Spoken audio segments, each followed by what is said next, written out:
Good evening, everybody, and welcome to the legions of you guys that are tuned in all across the United States via the magic of the Internet. My name is Tim, and it's my pleasure to be with you this evening. We're also welcoming some of our VIP guests, which I believe you guys will see on the feed as well. So thank you, gentlemen, all of you for joining us.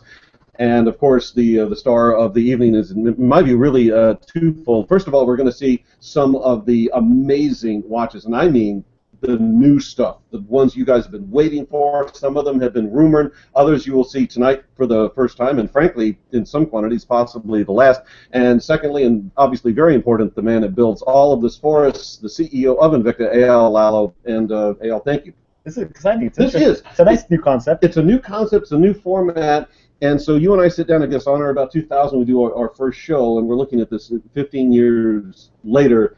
And we're looking at two different empires. We're looking at innovation. We're looking, if you just think what you guys did in the last decade with the advent of the specialty case, the reinvention of the Russian designs, what you guys did with the Venom, and this is going to be fun. It is exciting. I know it's going to be fun when we look back one day at when we did this first show, and getting it all up and running. So it's obviously a very interesting concept, a little bit more laid back, a little bit more interactive with with our customers. Yeah, what we're going to be doing for you guys tonight is as I promised you, we're going to show you the hot products, a lot of the new stuff, and you are, as you'll see, the special pricing, which is going to be for you guys, is going to be on the screen, and you can use your computer or your smartphone and whatever and order. But what Eyal and I are going to do is we are going to be literally discussing watches and there's really no no set rules. There's no agenda for what models we're going to be showing. I think that the idea here is to be more direct and more interactive with our customers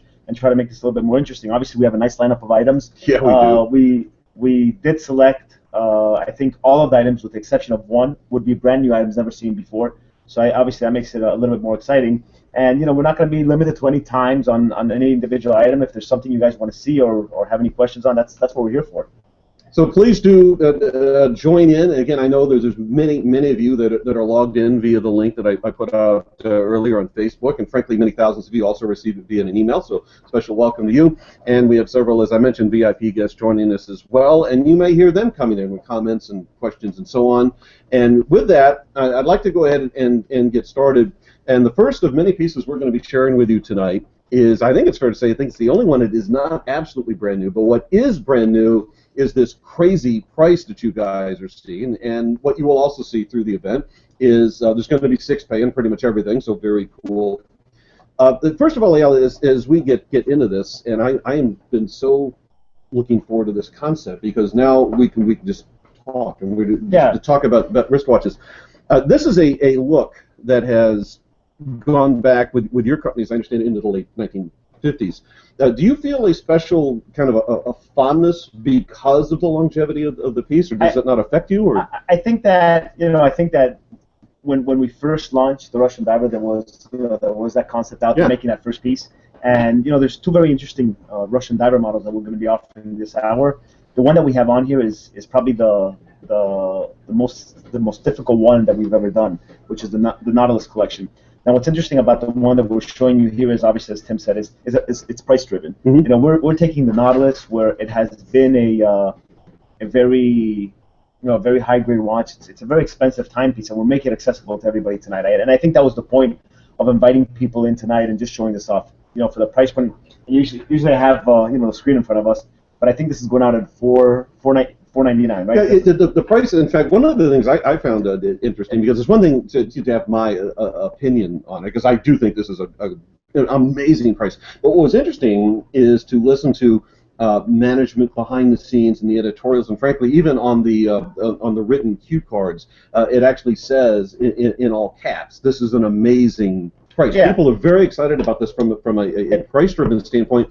I'm driven because of the technical achievement of the case of the watch. And that's what it is. The fact here is that when we talk about the Russian Diver Collection, it is a very important line of watches. We have about 30 different collections that make them. This happens to be in the top 5. It's a very bold statement. It's got an incredible finish and build to it. And I think it's one of those show-off pieces where we really can show off what we've been able to achieve as a company. And people have talked about Invicta and all the capacities, and when we used to do shows in the past, it used to be oh, they're going to be the Lupa company, they're only going to focus on one item, and our vision has always been to offer a very extensive line of pieces. I'm going to come back to that point just for a moment, because I wasn't in the boardroom. I mean, you and I knew each other. You and I actually, and I still refer to this. I was sort of a part of watch history. We got to debut the first Lupa to the world, which is really cool.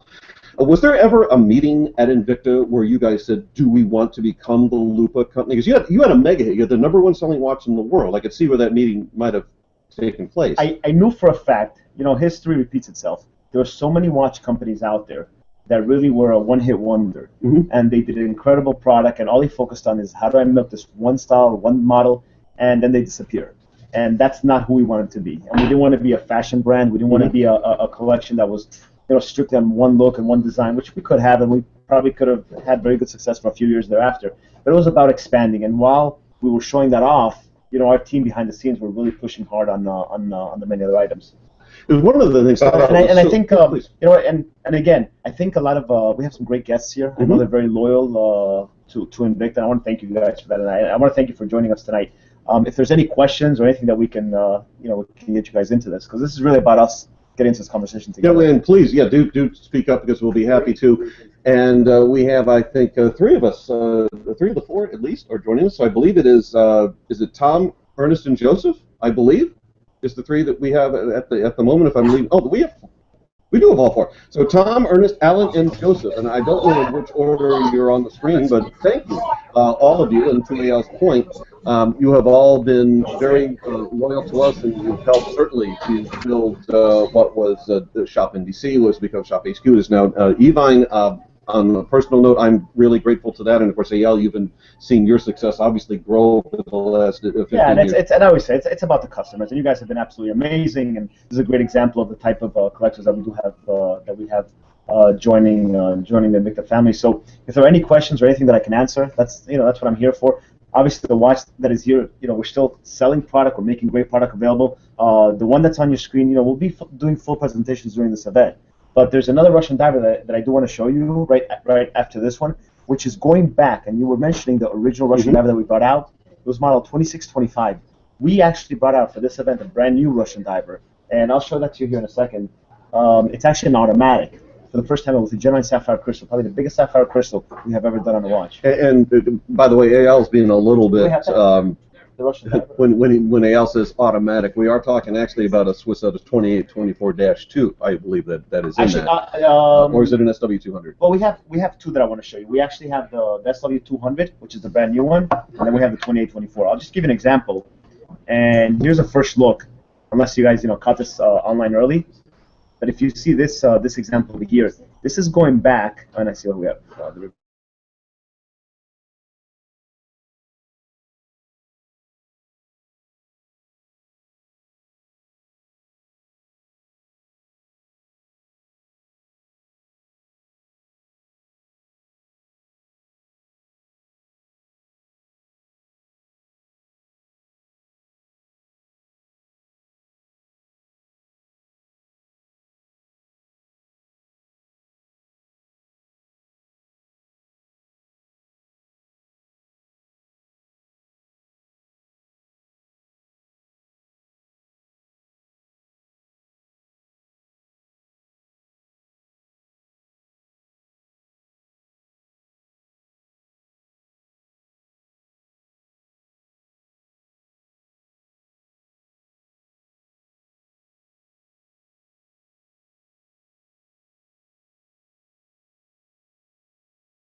All the components are being used. We have one of the most masterful watchmakers that work on both with ETA.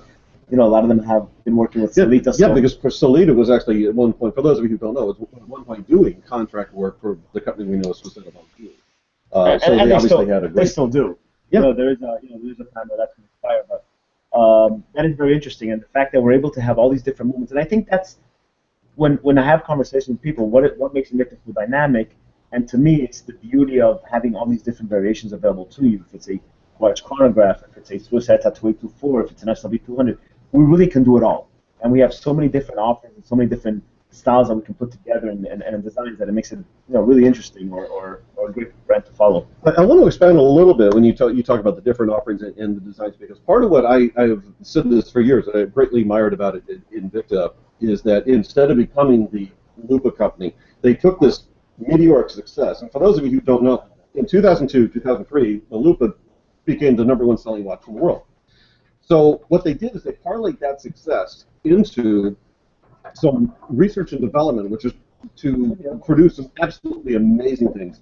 The original specialty case, and then of course we get into the Sabacco series, and we get into the Venom series, and we get into the Bolt series, which of course is currently culminated with the Bolt Zeus. All of these product lines, which is many years and extraordinary sums of money and sweat and effort, research and development, we now see all as great successes. And one of the things I really point out, which is why I'm loving this format, is these are all due to, as a company, you guys saying we will not be just the Lupa company, and we're going to risk, and we're going to try to create something new and different and special. I've said, for example, many times, I said to you off camera and certainly on the show, that the specialty case is one of my favorite cases ever built in the entire watch industry. Yep. That was a case that it's art that you wear. It was not something that you said, this has to be done. That was for the sake of art and complexity, and it's wonderful what you guys have been doing. Yeah, and I appreciate that. And when you see things like this, when you bring back that historical aspect and those probably best-selling designs are the ones that originated the whole beauty of the collection, and make them available. Just to emphasize that these are the identical size cases, the original 2625, which was the first Russian diver ever done. We did that on our 3rd anniversary. The company was called Shop NBC at the time. Mm-hmm. So it was our 3rd anniversary then. Obviously, we're celebrating our 14th and 15th anniversary this year together. So that was the original. We brought back for the first time now this one. So an automatic sapphire crystal, full-size Russian diver. So pretty exciting in great colors execution. So I just want to show you 3 amazing examples, very collectible, very unique, just from the Russian Diver series. To start off the show. So you have one that is just price-driven, which is amazing, and then you have the exclusivity of a 2824 on the other one, and this one over here, which is going to be probably the most collected that we've launched this year, which is that limited edition. How do you find that limited editions are received in the marketplace versus non-limited editions? Do you find that you see collectors gravitating more towards that, or it's not so much? I would say it makes it important as long as you keep it genuine. Yeah. If you bring out a watch like this and you really make it exclusive, we have not seen the watch in 13 years, then that's really, that causes excitement. So, but I do want to talk to our guests and see if they have any questions or anything that I can answer. It could be to this or any other watch that we might be showing, or anything else. And Tom, I think, has something for us. Tom, go ahead, please. And I've had it for 3 years, and that sapphire crystal is absolutely outstanding when it comes to wear. I'll tell you, I get, every time I wear it, and I wear it every day, by the way, the heads turn, and that crystal and the watch itself wears very well. So it's a watch that I'm absolutely sold on, and it's really one of my favorite designs anyway. It's not only great for sports use, but it's great for everyday use. So I'm sold on the Russian Diver, and I love your new models too. They are outstanding. Well, I appreciate that, Tom. Thank you. So, I'm curious to know, do you have that watch by you or anywhere near you, that Russian Diver? I'm curious to see which one it is. Yeah, I absolutely love it. Yeah, something that I'd like to ask of all of our the VIP guests at the bottom of the screen. If you guys get a moment, if it's not convenient, don't do this. But actually had some of the crew ask us, and I think it's a great idea. Could you guys go get your all-time favorite Invicta watch at some point? Just if it's near, just a few seconds, run off and come back to us, of course. We'd love to see what your all-time favorite is. And it doesn't have to be something that we're offering or selling on the show, or if there's any questions. No, since you guys collected. We'd love to see it. So one of the things I think we should do for practicality, I'm going to talk to Amy here for a second. Can we get like all the color options, maybe line them up? I have these are the 3. Oh, yeah, so they are. Yeah, we got all 3. We're good. Yeah, so these are the three options. So there's a steel version with we call it like it's called an antique silver, but it's that ivory, that military inspired with the application of the numerals. The gold one is very interesting. It has a military green dial, so it's an all Swiss 18 karat gold version with plated version with the green dial as well. And then this one has the all black finish and a matte finish, more muted down with gold accents and a brown strap. Again, identical movement on all of them. This is the one that has the SW200. I'll just show that to you. I'll quickly again, and I'll try to get as close as I can to the camera. But you can see the automatic caliber there, and just from a practical perspective, this is one of the biggest sapphire crystals we've ever built on any watch. You can imagine how expensive it is to get these crystals onto these examples. When you're working in sapphire, do you find it's more of a cost factor, or is there a technical difficulty as well working in sapphire? It's cost. There's really, we can make sapphire anything, and there's great factories that we deal with. It's very expensive. Going from a basic sapphire crystal, when I basic, when a watch is 38, 40 millimeters to us, that's basic. Get to a watch that's 50 millimeters plus. That is some serious stuff. Plus the water resistance and the thickness that you need from it. So cutting them up, polishing sapphire crystals is and because these are so big, and I think these are 52 millimeter, that the tensile strength at some point just got to come into play as well. So that's the Russian diver. I wanted to show you that new item. There's other collection that I want to show you. Now all the other watches you're gonna see this hour are brand new, never seen before, and I think we had an excursion. It happens to be one of my favorites. We talked about it off air or offline before we went on, and it was that excursion with the scroll work. Scroll work and with the stone polishing. And actually, while we're trading this out, I'd like to offer a lead question on that, which is the stone polishing has been, as you know, a huge hit for the television market. Are you seeing that as well? Yeah, but this one doesn't have the one that we're offering. It's not the stone polished version. It's the stainless steel. So we did a stone polish in the past. This is the first time that we're offering it with the standard, with the scroll work being done over the stainless steel to keep it very, very clean. And I love it. This is the #1 selling dial right now that we have in the excursion line, and you can see the scroll work that is being done all the way around. Now, I don't know if you guys can grab that, but we're taking the excursion bracelet, which as it is a beautiful 3-dimensional bracelet, but we're adding all the scroll work all the way through on the sides of the case here. You can see it really, really well. And then you have that dial design that everybody loves, which is the black mother of pearl dial with those big, with the big numerals. That's a nice shot. We have good. So I'll keep it still. See if we got a nice focus shot on it.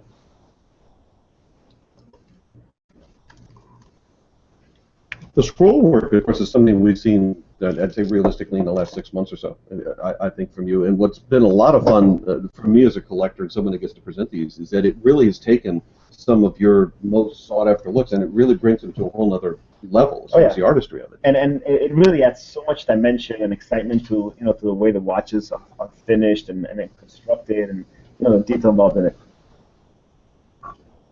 Now, if we take a look at this, let's just, since we have some time to really look at it, it's one of the things we're starting to get into finishes early, where a lot of this in the back is kind of muted, almost like an industrial finish. Then you get into the raised portions, and that to me is part of the fun of this, is that the scroll work, instead of being, you think it'd be cut in, it's actually a little bit more almost like a bas relief, where it's raised, it actually has a different, it's still sort of a brush, but it's different. I'll try to put it in front of the camera, see if we get any, like a nice micro shot of it.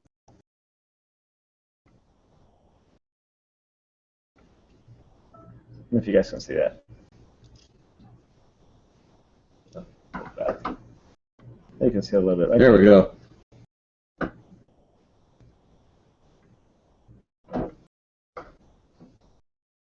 Can you guys? I hope it's coming across on everyone's computers and smartphones how 3D that this work is. You're not looking at like a decal or anything like that. There's a beautiful three-dimensional. That's true engraving going all the way through into that design. Now, I think Ernest has a question, and thank you, Ernest, for joining us. Yeah, Eyal. Yeah, the camera work on this is not very good. It's worse than the. I mean, it's real good. We can see it, but we can't see the detail. I've been in Invicta since 2013. Started off with the I-Force. My favorite watch is probably the Sub-Aqua #5 COSC. Nice. That's one of my favorite. I'm liking the shirt a lot, by the way. Oh, thank you. And I go by TJ. Ernest, thank you. I appreciate that. And by the way, I applaud your choice of the Sub 5. That's a strong choice. Yeah, it's a COSC version on that. Yeah. Obviously, very very collectible. And again, I understand that you're not seeing so much of the detail. By the way, if you guys are online and you go to the EVINE website, you will be able to see obviously the beautiful photography that we have and see all the detail. There's some great values around this watch that we're putting on, a great price point. Makes it very very accessible to everybody for what you're buying on a Swiss-made product. It is a reserve level timepiece, and for those of you that have been following Invicta for many years, you know that we preserve the reserve name only for items that really get some unique finishes to them, and obviously this is the Excursion as it is without the scroll work got that stamp on it, and now having that added value of that workmanship makes it really interesting. One of the things I think aesthetically it stands out on this particular build is that you've maintained the very deep mirror polishing, but in very specific areas, so it becomes more of a supporting role instead of the starring role, and I think it's really effective. Yep, and they have identical dials, by the way. So even the gold tone has stunning workmanship that goes all the way through. Yeah, the dials, by the way, in case you can't make it out, and I think a lot of you have been able to, but in the event that you can't, this is a mother of pearl dial, which is a very rich, almost like I would call it like a steel gray going on.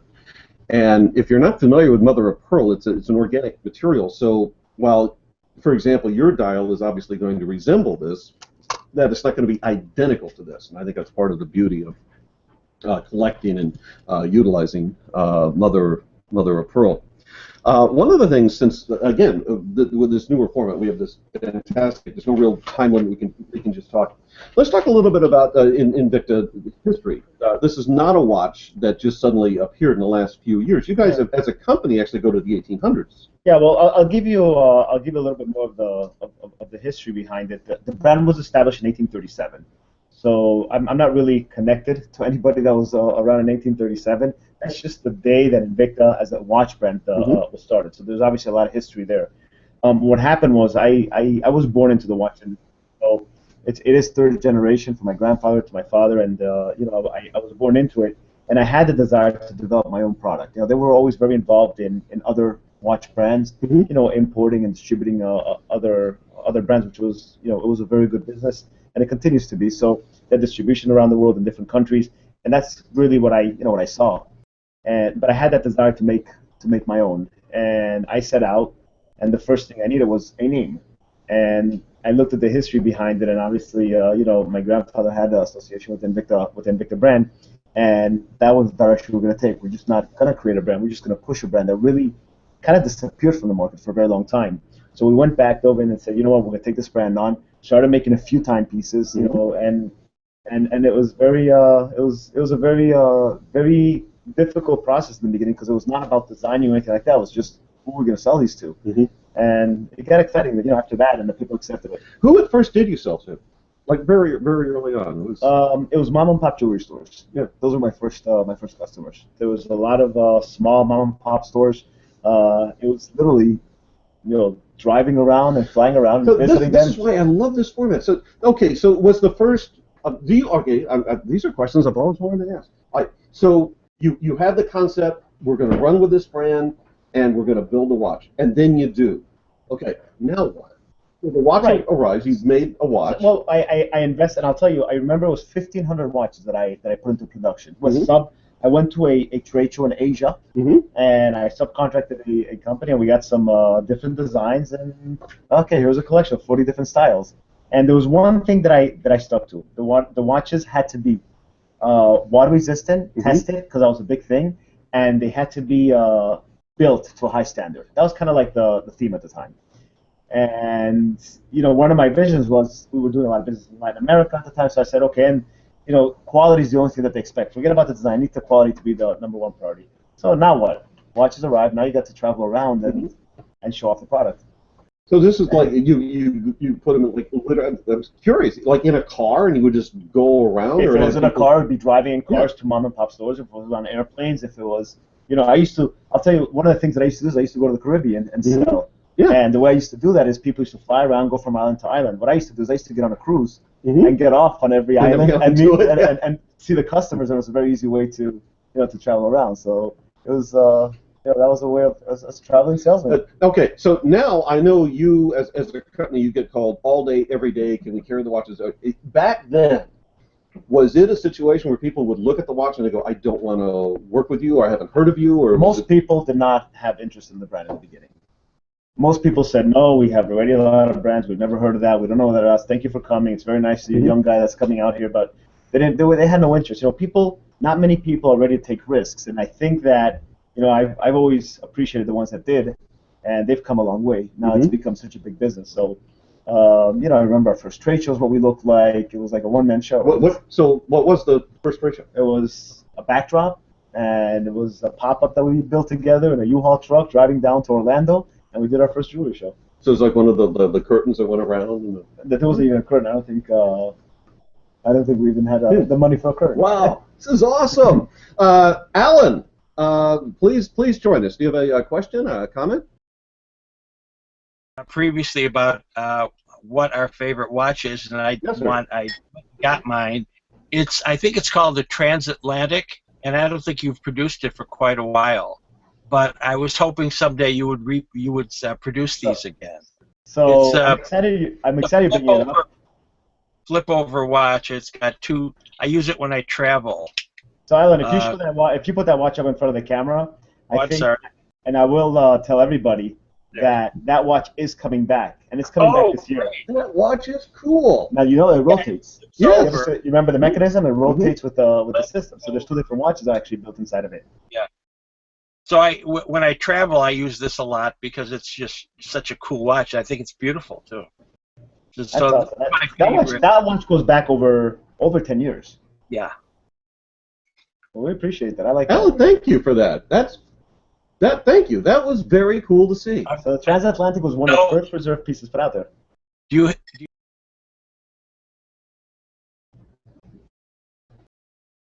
I can't hear you, Alan. I'm sorry, Alan. You asked me a question. Go ahead. have a timeline for when these are going to be out? Yeah, the Transatlantic will be back. I think it's going to be around November. Yeah, but it's going to be out this year for sure, and it's going to be a little bit bigger. The one that you have was small for its, was the proper size at the time. People want a little bit bigger case. It's not going to be huge, but that is coming back this year. Great. Alan, you're watching us from where tonight? In what part of the U.S.? Chicago. In Chicago? I'm in Chicago. Can you hear me? You're breaking up a little bit, but I think you said Chicago. That's right, Chicago. Thank you for that, and thank you for sharing. By the way, the one coming out later this year will still do the reversal. Oh yeah, that's what the Transatlantic is. Okay, here's something that this is going to put Eyal maybe a little bit on the spot. I can remember you and I did several of the JCK shows back in the day, the Lupa being one of them. And here's where I'm going with this. So one day we're sitting in your office. You had not physical mechanical drawings. You had an artistic rendering of a reversible Lupa. The reversible Lupa that would rotate. Yeah. Yeah. So it was very nice on the drawing board. Yeah. It was not possible to build because of the crystal. Oh, it was just too unwieldy. It would be a big cylinder. It would be a big like a ball because you would have two Lupas side by side. Do you think that I've never had you refer to that? I saw that drawing probably in 2003 or something like that. Do you think that with the advent of watches now pushing 60 millimeter that can be revisited? The only reason I'm grabbing a phone is because they're handing me questions from viewers out there that are besides. So let me answer your question first. So ask me that. Okay, so the Lupa again, when I saw the drawing in 2003, you go to your engineers and it just becomes too big. 10 years later, with watches at over 60 millimeter that are huge successes, is that still too big? It's not. It wasn't big because of the width. It was big because of the depth. Because you're putting, two watches. So it's almost like wearing a tennis ball. Yeah, that was the problem. Or a small golf ball on your wrist. But it did look good in the drawing. It was pretty cool. So we're getting a question here. If we're gonna have more Black Label edition watches, so the answer is we will have them. The Black Label edition was something that we did, and we committed to doing it for for that one for that one season. Well, it was about a year and a half that we had a collection, and we will have more of it. We actually worked up some new designs, so you'll be seeing more of those this year as well. What is it that speaking of Should I this change the year, watch now, by the way? yeah, we probably should. Let's look at something else. You know what I want to bring out? Let's show off that big diamond watch that we have. Oh, good idea. Speaking of Black Label sort of stuff. I'll give you a quick look at this diamond piece that we have. I know a lot of viewers were waiting to see it, well, somewhat. So if you remember the Manowar that we built under our other brand, which we called Imperius, which it was a very exclusive line. We decided to take that case construction and bring it out and make it a little bit bigger and roll it into the Invicta series. We did a diamond version, and I just want to verify the carat weight on this. So I say, right, it's just over 3 carats of diamonds. Huge diamonds again. We're using the bigger diamonds involved in this. Much bigger case than the original Manowar. You're talking about a much bigger case construction. First time ever that we're doing that white. And maybe we should change up the shot here into the close-up, so I can show you some of the detail here. So we have the white rotor in the background for this, and it's an SW500 movement. So a very rare piece. I just wanted to show you, all the different extremes when it comes to different timepieces. Yeah, I should comment in fairness on this particular piece. There are really very, very few of these, and come on, look at the price point. I mean, this isn't going to be for everybody, but if you are seriously interested, I would urge you to think about ordering this immediately, because I don't even think there's a dozen of them. This is going to be, it's going to go as part of the event. And we'll show, by the way, we're going to have full shows launching tomorrow at 11 o'clock Eastern. It's our big Spring Forward event, so you're going to be seeing a lot of that. But I just want to give you guys a quick look on this example, the new Manowar. It's a much bigger case design, beautiful construction and finishing. We also have the same model in the non-diamond version. Mm-hmm. So if you guys are interested in that, I can show you that. Yeah, which is considerably more affordable. Yeah, there's a blue and black version, which is really neat. So if you guys want to get a cool heads up on that, so we'll get these shots if we switch up the camera here in a second. So the finishes are obviously different, but the movement is the same, I believe. On which one? In the one we're seeing now. So basically one has diamonds and one does not. Identical, just identical watch. Actually, the blue and black one is stunning. The polish. It is actually pretty amazing. This is really a work of art. The blue and black, by the way, just to be really exact about it, the black part is like a very, very deep, rich charcoal, and the blue, if you know the term furnace blue, it's really similar to that. And not all, but a lot of the watch actually has that really beautiful, deep mirror polish that Invicta has become increasingly known for. All right, so we'll continue talking, give you some other stories. Well, one of the questions I have, since we have I can't tell you guys enough how wonderful it is to have such a fluid format and be able to sit and just speak with a CEO of a major watch company. What are some of the things, and it could be in this year or beyond, that you can give us any hint about as far as new pieces, innovations, reissues, anything? So as a company, as a company, there's some rumors running around the industry right now. We'll be announcing some big news that are just gonna grow this group further.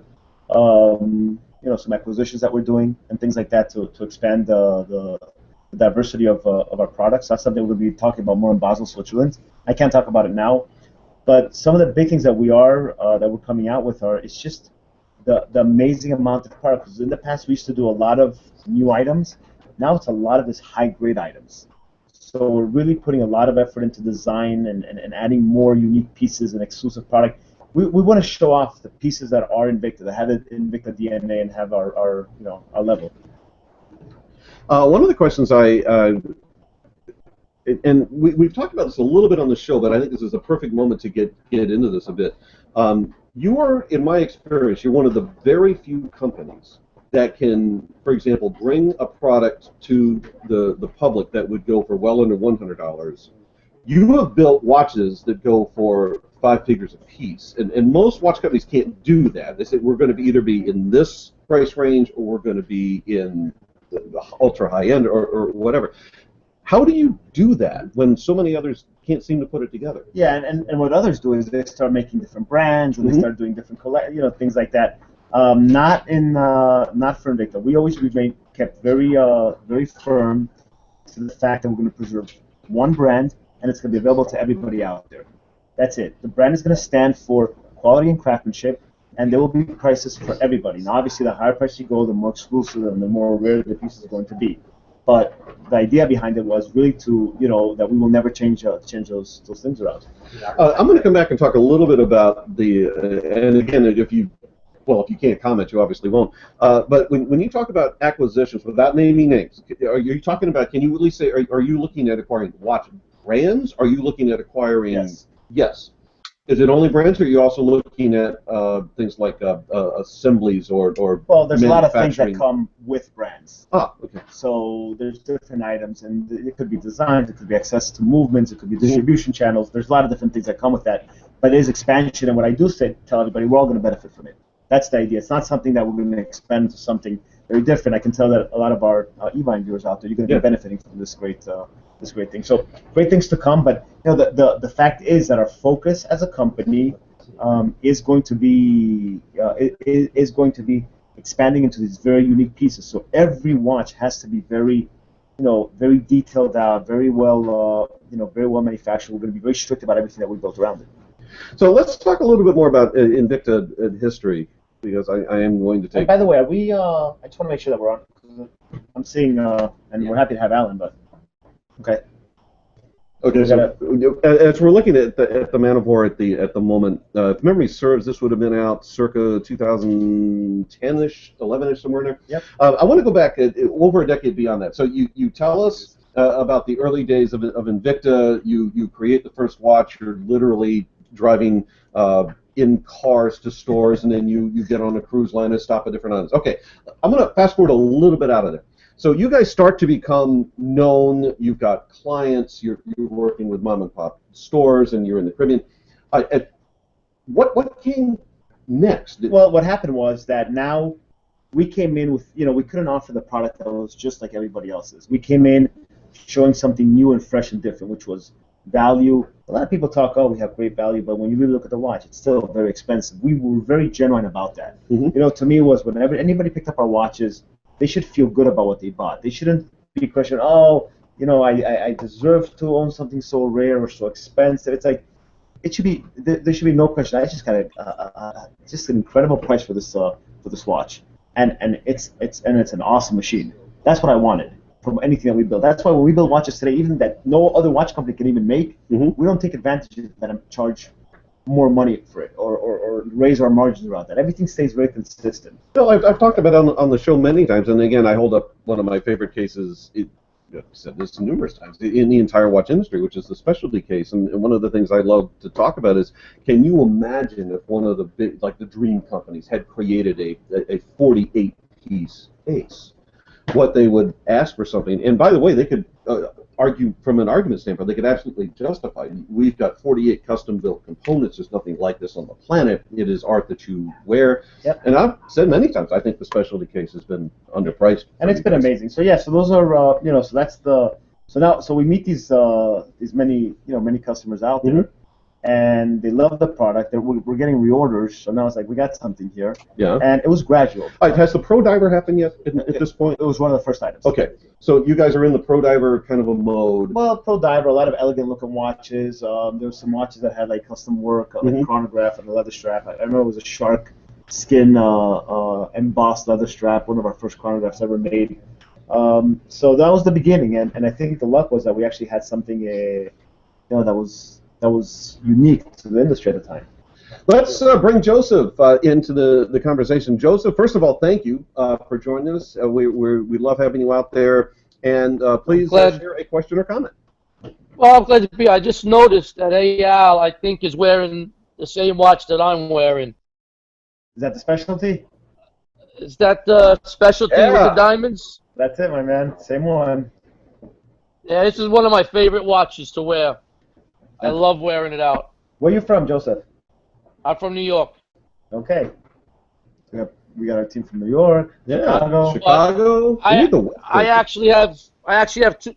I usually wear this often. I wear two watches at a time. I do that a lot when I travel, and I tell the people, if we get everybody to start doing that, we would double our sales instantly. I have too many watches. I won't get a chance to wear them if I don't do that. Yeah. Well, we appreciate that. How many watches do you have, Joseph? Probably like I lost count somewhere between 600 and 700. All right. That may be the biggest collection I've heard somebody mention. I wish I could see like a shot of all those watches right now. I drive my family nuts. I got the dive boxes stacked as high as they can go in my bedroom. Well, we appreciate It's awesome. We're figuring out something to do with them to get the cases out, but we haven't figured it out yet. It's okay. It's a good problem to have, I guess. Yeah. Wow, I got to say, I am truly impressed. 600 or 700 watches. And I hope that, and I hope our customers, you know, when they're buying 600 or 700, that we're doing something right to keep a customer for after somebody. That's not an easy thing to do. How many other watch companies could even make that claim? And I don't want to compare about other watch companies. It's about anything. You know, after 600 or 700, and consistently, you know. Okay, a manufacturer of you know, almost. Alan, here we go. Wait a minute, I want to see that again. Hold on. Let's get Alan in here. What was that? 3,000. Oh man. 3,000 watches. Ladies and gentlemen, the bar is raised. 3,000 wearing a crown. Awesome. I've been collecting since the early '80s. Wow. 3,000. I only started. I started in 2012. Now we're having a big debate between our VIPs. Go at it, guys. I'm frankly a bit in awe of that, but thank you. And I'm surprised that Alan was able to pull out that transatlantic from those 3,000 pieces. Yeah. Well,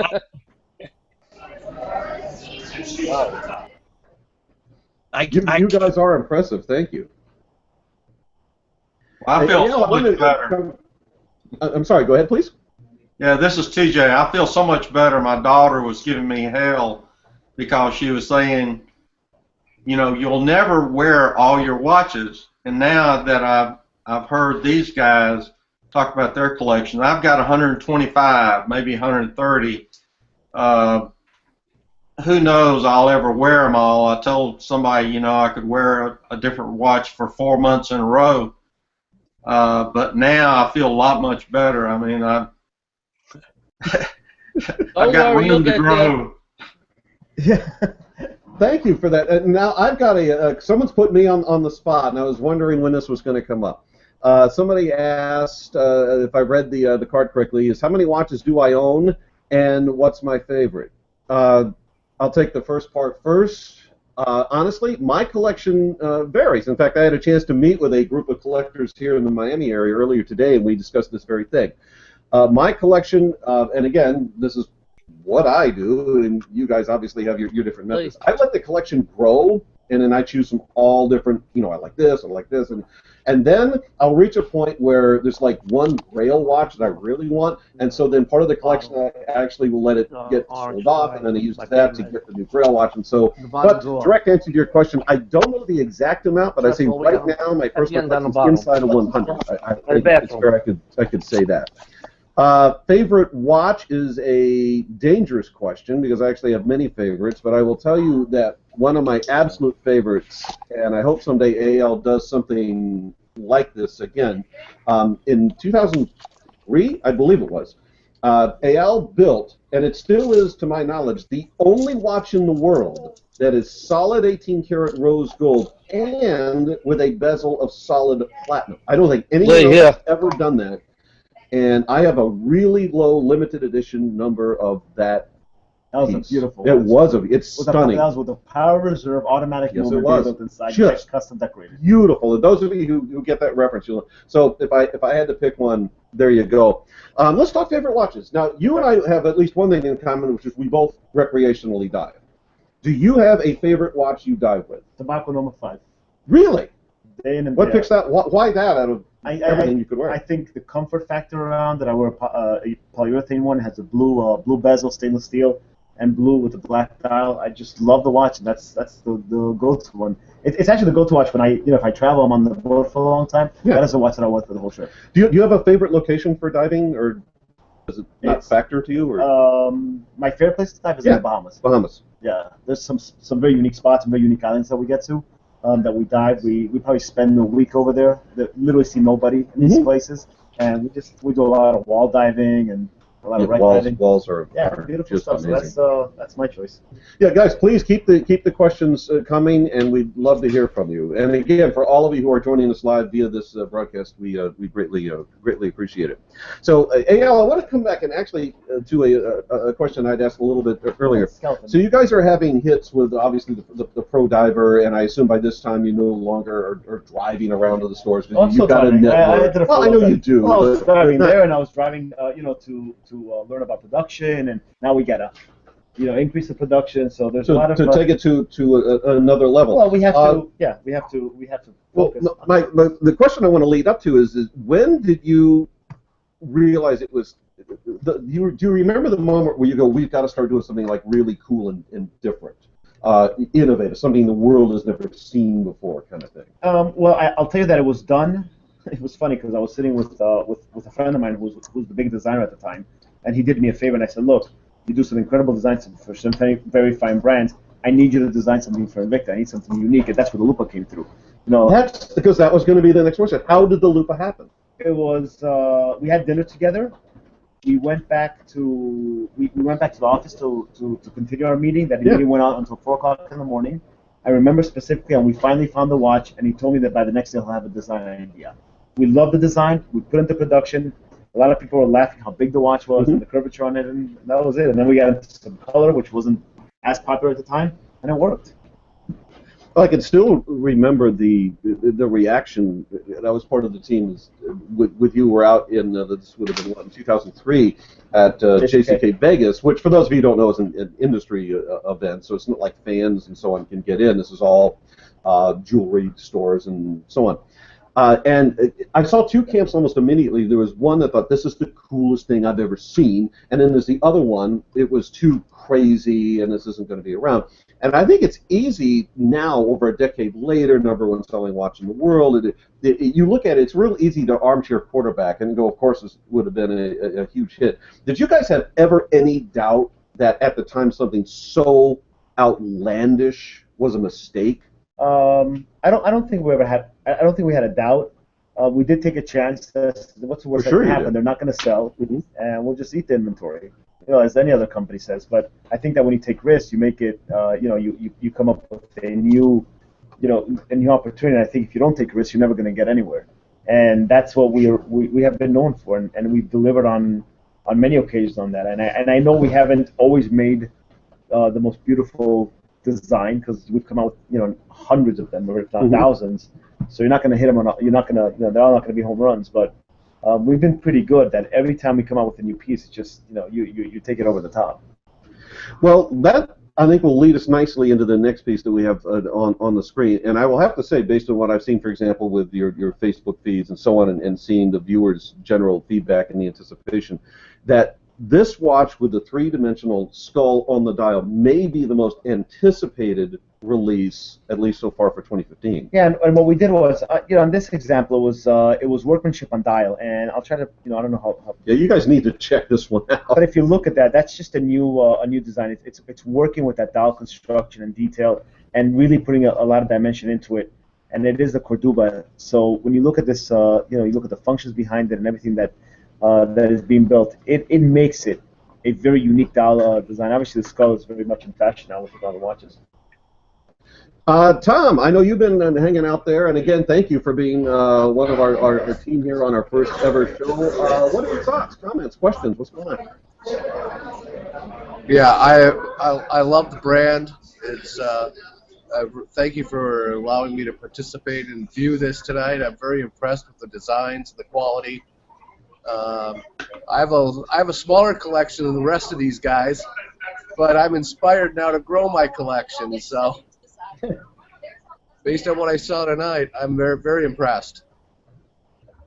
It is, and I agree, Tom. When you see, it's hard for me to communicate. Well, it's not hard, but there's so many customers, and I appreciate every single one of you. But when you start seeing these kind of quantities and units and collectibles, it's very humbling to see how loyal people have become to the brand, and because I always tell people that I see watches as production, for building a few thousands of them or a few hundred, whatever it is. But ultimately, one watch per person. That's what it boils down to. So it's pretty neat. Tom, you're calling in from actually, since it's video casting in from where tonight? Yeah, actually, I'm sitting outside of a Sarah McLachlan concert right now. It's awesome. Let me tell you what, she was great tonight too. So it was. I'm actually calling you from Minneapolis. So and the weather's been nice and warm here today. Not as warm as where you are, but what was warm great today? What qualified for warm? Yes. I'm curious to see what warm is in Minneapolis. Yeah, Tom, what the temperature, when you say it was warm, what was the temperature? Oh, today it was 42. 42. It would be for us, that's warm. Like freeze warnings in Florida. Like, I mean, last week we had sub-zero temperatures. Yeah, I was up there like a week ago, and it was like -9 or something. So 50 degrees warmer, very nice. That's a start. Yeah, that's right. It's a start. Spring is not that far away. Tom, I yeah. mentioned it yet, but I wanted to ask you what your favorite watch is in the collection. I'm assuming you didn't bring the collection to the concert, but can you just give us what your top four is? Well, my favorite watch is still the Russian Diver. It's a practical watch. It's a great look. It's a very durable watch. The design's fantastic. I love the size of the dial, and it's a watch I wear every day. So that's my all-time favorite is the Russian Diver, and I like all of the styles of the Russian Diver that you've come out with. So, what can I say? Pretty neat. We love our Russian divers, that's for sure. Oh, thank you. I appreciate that. Eyal, I got to push you a little bit on the dial in front of us here, because I know this just magically or maybe you did, fall from the sky. So how does a dial like this, how does this work? Do you have, because I know you're very talented designers, there's no doubt about that. Does one of them come to you and go, I have an idea, or is this something where you go to your team and say, I have an idea, make this happen? How did this come about? It was really a challenge, and a lot of times when we have fun with some of these designs, we put up I don't know if you can call them contests, but it's internal contests within our designers. Yeah. And I'm like, who's gonna come up with the coolest design when it comes to a skull? Skull is very much in fashion, very strong design, and we wanted to bring something that was unique. So we went out and we challenged all of them. I'm gonna try running this camera for you. Running? Yep. Just keep talking. Oh, okay. Yes. Thank you. It's a very I'm glad you very fluid format we have here. Because then I'm going to go like that. See? Now I'm going to go like that. Oh, amazing. It is. It is tech. 2015 tech happening here, ladies and gentlemen. Yeah, we can take over here. This is awesome. All right. So, okay. So an internal contest. And we asked the theme them, was skull. And the theme was skull, and the only rule was you cannot stamp the dial with the skull. You cannot print the skull on there. You cannot stamp. You cannot come with a very cool skull design and just stamp it. The rule was it had to be three-dimensional and it had to be engineered somehow into it. And this one won by far. Chronograph complication in the eyes, and then you can see the way that it's detailed out, the two-dimensional all the way through. So it made it unique. Yeah, I'm not sure resolution-wise how well, and I'm hoping you do see this, but when you look at the skull, the chronograph, for example, here in the rows happens to be active at the moment, so you'll see that sweeping motion. But inside of the eyes, you've actually got discs that have replaced the traditional smaller hands, so there's this really cool rotation going on in the skull's eye sockets. Furthermore, the skull itself is elevated. It's actually built out of a couple of individual metal components that are installed on top of a lattice work that is installed on top of a three-dimensional base.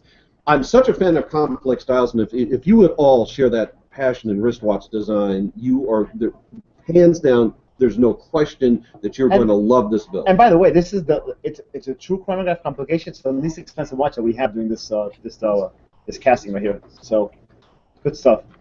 Yeah. And I know we're limited on time. Well, kind of, because we're going to go through until 11 o'clock, until 10 o'clock Eastern. Right? No, already did that. 11 o'clock Eastern. 11, sorry. or something. Yes, 11 o'clock Eastern. But I do want to mention, because of the Spring Forward events, and we'll talk about that here in a second, what is going on. We will have one watch, guys, and I think it was a must for you guys to see this early. And this was not slated to be shown, but we decided to show it. Basically, we're launching a brand new Venom. And I'll just, let me use the white one. I think that's going to come across the easiest. If you look at this Venom, it's the original case design of the Venom with a brand new strap.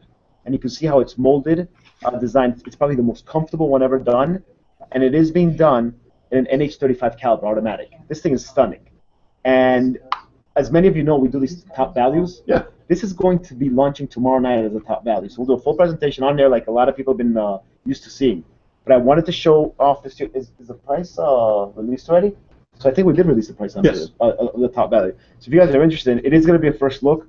I think it's going to be probably one of the fastest selling top values we've done because of what's involved. It is the actual it's actual Venom case with an automatic for the first time. Now it's the NH35. But I think it's under $300. Yeah, I think right. Well, I know for a fact it was $300. But this is probably going to be the dive case. Yep, we'll have a dive case. Which I guess even if it wasn't, now it is because they've handed it to me. So. Yep, and we'll be debuting a lot of great colors, and we're also going to be showing off the new rotor also for the automatic series. Yeah, I was going to ask you about that. Is this the first time I've seen the custom rotor done on? Your customers might have started receiving them, but I'll tell you that what we did was we set out to build a brand new rotor specifically for Invicta that nobody else can get their hands on. And it was the yellow rotor. Nobody's doing that. Nobody attempted to do something like that with the NH35 caliber. So you guys have an NH35A. You've got a first of series because it is the new Venom. By the way, brand new strap on this piece as well. So the look on this is radically different. And first of series with the brand new custom rotor. Yep. And by the way, even if all that wasn't true, and it is, this is a really this is a perfect cool look for I think TJ. Yeah. And his outfit. Right into the tux. Right. Yeah. Yeah, I like it. Hey, Eyal? Yes. Are you going to offer that in a smaller case? Right now, this is we have smaller Venoms, but this example is only going to be in one size, which is the full size Venom. Now, if there's a concern about weight on the watch, or if that's anything that anybody's been that people have been asking for, the new strap makes it very comfortable and lighter in weight because it doesn't have the elements like the other ones has, like the main piece in the center here. Yeah, and I just went, if this helps anybody, I just went through one of these on, and the comfort factor on this is beautiful. It really is. It's very well balanced. And I love the fact that it's an automatic. And it's going to be under $300, affordable to everybody out there on a true Venom piece. Is that silicone? It is silicone straps. All silicone straps being built into these. Yeah, and by the way, for those not familiar, the silicone does make a pretty big difference. Yeah. And it's very soft. It's got a great supple feel. It'll drop right around the wrist. No break-in period. You guys are going to like this a lot. Let's talk quartz versus mechanical automatics. Okay. Are you going to see from Invicta, obviously, a surge one way or in the other in 2015? No big changes. We're about consistency. Mm-hmm. Not in design, but we're about consistency in manufacturing and our offerings out there. And now the answer is, we're just gonna. It depends on the model and what we were trying to achieve. I think I've had a chance to take at least a question or a comment from everyone who's joining us via webcast. I think. Am I correct? Or have we missed somebody? Because I wanted to open that up, make sure everyone had a chance to ask at least one question or comment. Or for those of you, if you have spoken, if you have a second question or comment, please feel free. I have a question. Are these automatics? These are automatics, Yes. yeah. This is an automatics caliber. I'll show the case back again. And it is that NH35. That's nice. That red one, I absolutely love that red one. Actually, they all look good. The red and the yellow. If you're in Minnesota, this is probably, if you're a big sports fan, I've gotten a lot of requests for these. Yes, indeed. Eyal, are these movements the same that the JT limited editions had? I don't think this is the same one that we use in our Pro Diver series, the NH35. It's a Japanese automatic. So these will not be labeled as they are not Swiss made. This is an automatic that is being done with the Japanese automatic caliber with a decorated rotor inside of them. So we've used well over, I think it was like a few million units of that automatic caliber. Okay. Okay, I have a comment. Yes, sir. I just wanted to say that my wife is very happy that you're now including gemstones in the ladies' watches. And that is And she's now collecting them herself, so she probably won't reach what I have, but she started collecting Invictas. Well, never say never, right? But we'll we might get there, Alan. I want to expand on that if we can briefly. In your experience from the design aspect, is there a challenge that you guys encounter when you're looking at a watch that is already a huge hit, but you wish to add gemstones to it? No, not difficult. Those are things that it's just designing, getting the right design. So you get the right stones in the right places. And stones are available. We just want to get the right stones, the right colors. The temperatures. Anyone else? Question or comment out there? Tomorrow on Monday. All right. So we're pretty good. Good stuff. Yeah. We're kind of wrapping that up. See if anyone else is coming in via cell phones as well. Is there anything else that you were very keen to share with us tonight? No, I think this was I think this was very exciting. What I do want to mention is that we are launching our Spring Forward event. It's probably it's one of the most important events during the year. We show off a lot of great product. We're about to do Basel Switzerland, which is a very big trade show. We show off all the new product. It's kind of like an inside look for you guys to look to put into it. So it's going to really show you. I can't read the handwriting, by the way. So I actually could, and I will act upon it. So that was great. I have a quick puzzle question. Describe the booth this year. It's a very we have a big location. You actually have to go through the escalators to get into. So you're still up at the top of Hall 1. Yep. So we have an amazing location. We'll be showcasing a lot of great new products. So it'll be good stuff. I want everyone to please tune in via EVINE throughout the week. We're going to basically bring this portion of our programming to a close for the time being. And we have so many of you guys that have logged in. Thank you for making this event just a wonderful thing. Yep. Now, the Spring Forward event is going to be, I guess, a week-long, I think in just practicality. It's going to be a week running from now. And if you'll check your guide, you're going to see that there's going to be some morning shows. And we start tomorrow at 10 o'clock Eastern. Yeah, 10 Eastern, and then I've got an early. I think Jill and Ryan are going to be joining, right? From Daniel and Jill. Yeah, Daniel. Daniel, Jill in the morning. I've got an early evening, and then Kendi is going to do a late evening. And I'm going to be launching. I'm doing the official launch tomorrow night of the Venom automatic. So that's going to be very exciting. I know a lot of you guys got a sneak peek. So for the many thousands of you that are joining us today that sign up, 11 o'clock Eastern tomorrow. Yeah, we launched 11 o'clock Eastern.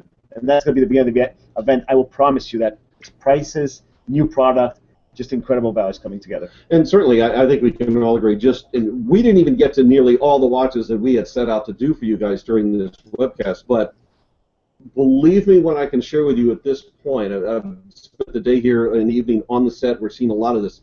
For those of you who have been holding out, I want the new stuff. I want the innovations. I want it priced right. You are going to love this event. So check your EVINE schedules. We have 3 starting, as Eyal mentioned, tomorrow, but it will be through the entire week. We have day parts. We're going to be in prime time. There'll be all sorts of things going on, so please do join us. Eyal, thank you for hosting us. And thank you. Thank you. By the way, all the crew here, there was a huge effort behind the scenes to put this together for you guys. Thank you for the many of you who logged in and became a part of this. My name is Tim. I'm with EVINE Live. We're going to sign off for the time being, but we'll see you back on EVINE Live in a few hours, really. Yep. Thank you, guys. Thank you. Appreciate that. Hey,